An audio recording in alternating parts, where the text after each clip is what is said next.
Rate Defenders 89.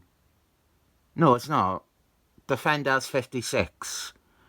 No idea why 89 was on my mind. This isn't a very good issue, but it is the last issue I needed to read to be able to declare I have read all 152 issues of the original Defenders series.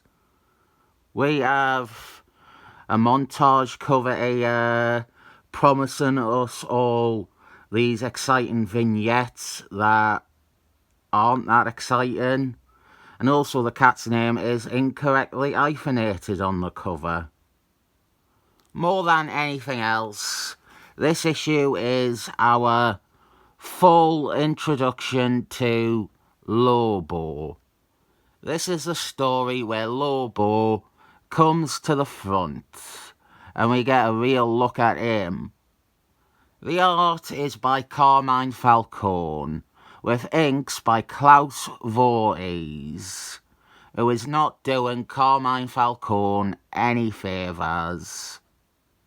What is also not doing any favours to anyone is Lobo, our villain. There is a lot of baggage with this character, which you might not realise, but I thought I would go into this and treat him like a one-off, or I would try to handle him with what we knew at this point. Lobo, he first appeared in Defenders 51. We didn't see him. He was hidden in shadows. He attacked a random guy on the street, but that was his first appearance. The next issue introduced us to a professor at Empire State University, Harrison Turk, and it was clear from the get-go that this was Lobo. They probably thought it was a mystery, but dear God, it couldn't be more obvious. I'm not even being presumptuous. There is a scene with Velcro, Dollar Bill, Ledge, and Harrison Turk discussing Lobo, and it could not telegraph the idea more without Turk saying, "It is me, I am Lobo." We finally saw Lobo in issue 53, except this scene was drawn by Mr. Turnbull. And I think that is maybe part of why Lobo actually looks stupid. Kevin Griffin would, I imagine, have refined or made the oddball look of Lobo seem less awkward. Mr. Turnbull, Carmine Falcone, and all the subsequent artists don't add that much personality or life to this weak design. After a slow build-up, we ended the previous issue with Velcro facing off against Lobo. And the eternal question remains if Lobo would have been any better if Kevin Griffin stayed on the title. Would Lobo have stayed as a relatively simple vigilante as we know him so far? Was the mess that became Lobo because Kevin Griffin left and the writer didn't know where to go with Lobo? Or was Lobo always going to be awful? Fuck knows, but it doesn't matter much because the Lobo in this issue is still not realised well at all. He beats Velcro's friend, Ledge, brutally with his staff. And then we cut away to our subplot. The rest of the Defenders are in Russia, and all but David Banner and Russia Girl are dying from radiation sickness. There is a decent bit with Seaman, but it's not really laid out well enough for me to focus on. We see him trying to fight off the effects of his illness, but then he passes out. The thing that really bothered me is that Russia Girl is gone. She is taken away, and we get no resolution to her. I have been waiting to finish reading this story. I have been open that this issue might have added some context or explanation. The issue before seemed promising in it allowing Russia Girl a victory and a rejection of the present. With where a character goes and what we have, Russia Girl is a victim of rape, and the idea that she ends up with the present is disgusting. I know people are getting a bit fed up of me whinging about the rape of women, but part of the reason I gave up on stand-up comedy was because of the widespread acceptance and excusing of rape against female acts or female audience members.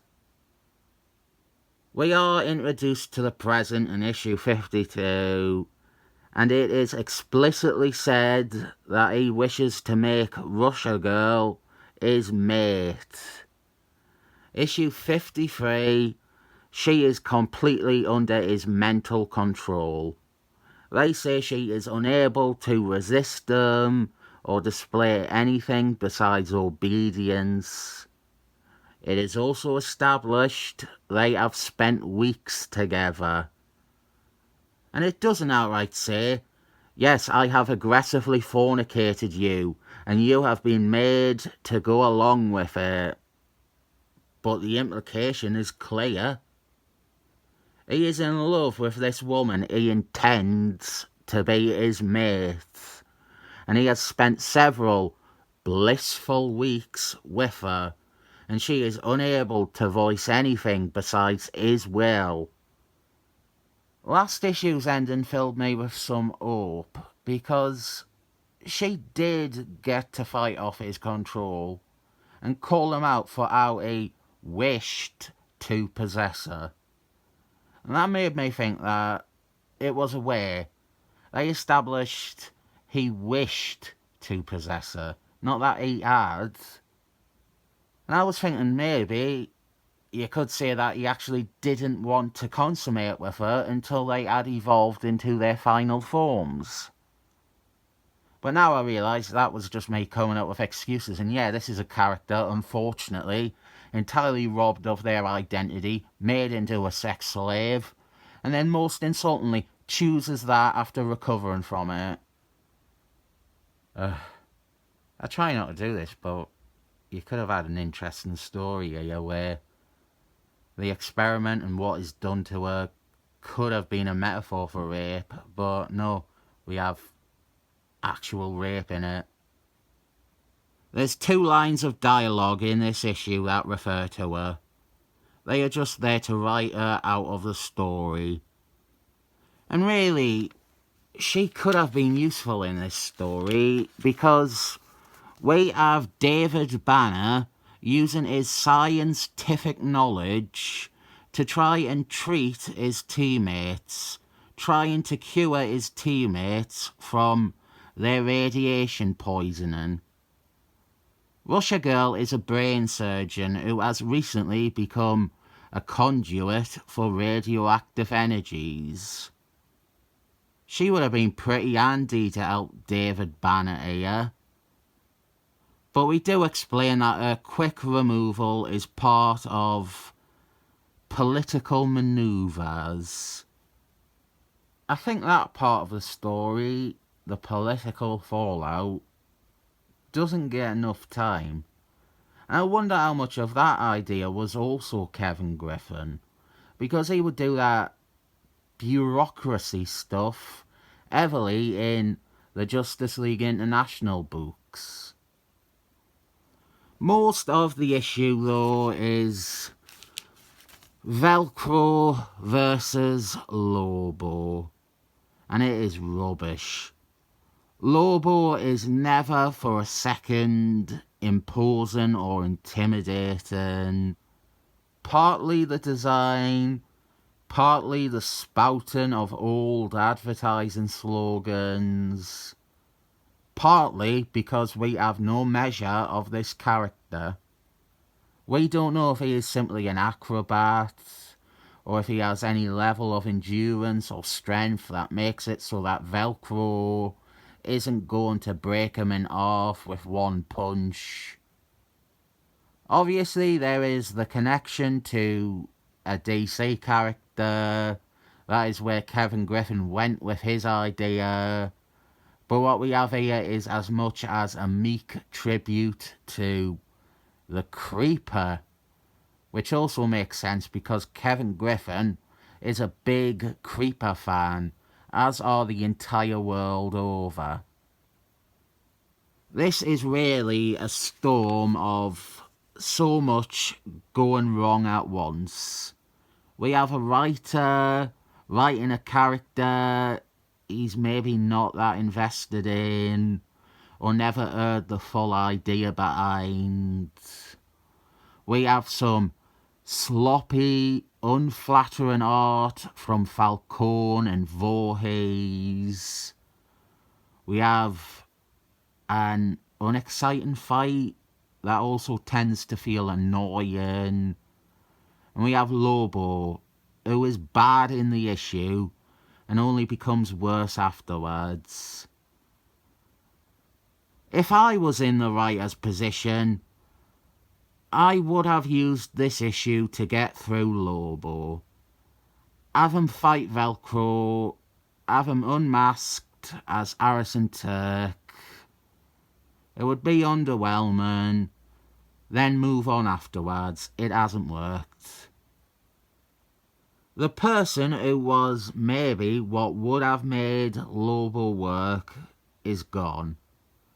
There's no shame in admitting defeat.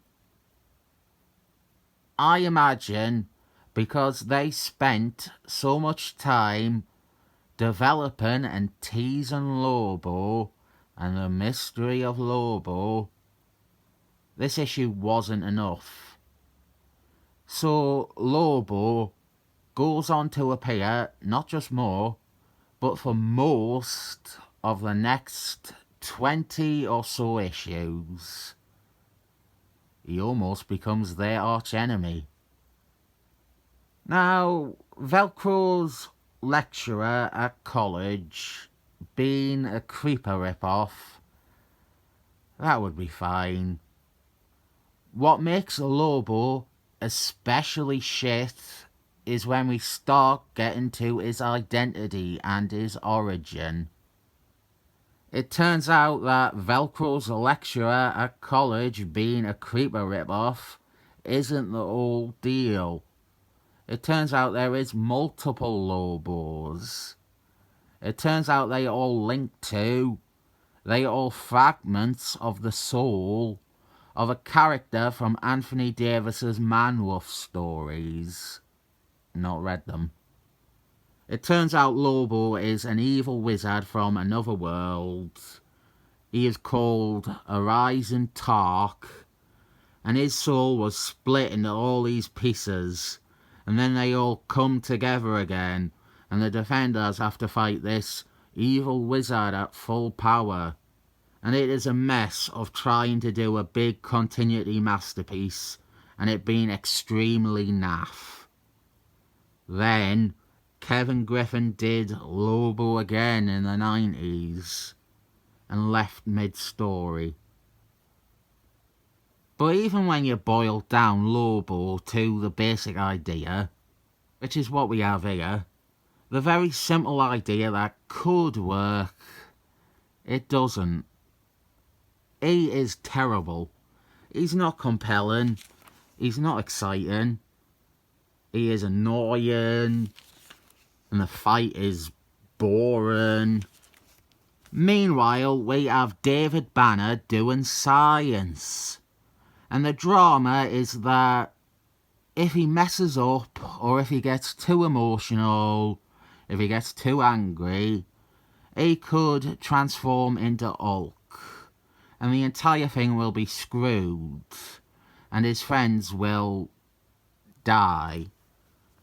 We spent so much time with Lobo that this is resolved quite fast. One thing I do want to praise is that this is the first time in the Defenders series that they have really made use of David Banner. 56 issues in, he has almost never featured, and here we have a good practical use for him. More politics, political intrigue with Russia. There's not much more to this. It doesn't go anywhere. We do see Russia Girl a few more times in the series, but it's all gone with by the time we get to Ed Harrison's run, and definitely by Jim Tomata's. Russia Girl is a thing of the past by then. I did, and I imagine other readers did, want to see more of Russia Girl. We wanted her origin. We wanted to find out more about her. And then after this, we wanted to see Russia Girl return. We wanted to see her back with the team. Or at least get proper closure to this story, which had some unpleasant ideas. But she ends up in a manner that makes any of the good things about this story negligible. Nay, I do recommend it. I think that the last 2 issues I had to read ranged so much in quality, despite the same creators between them, is probably the truest reflection of Defenders as a series. I'll give it 7 soul fragments of my thumbs up.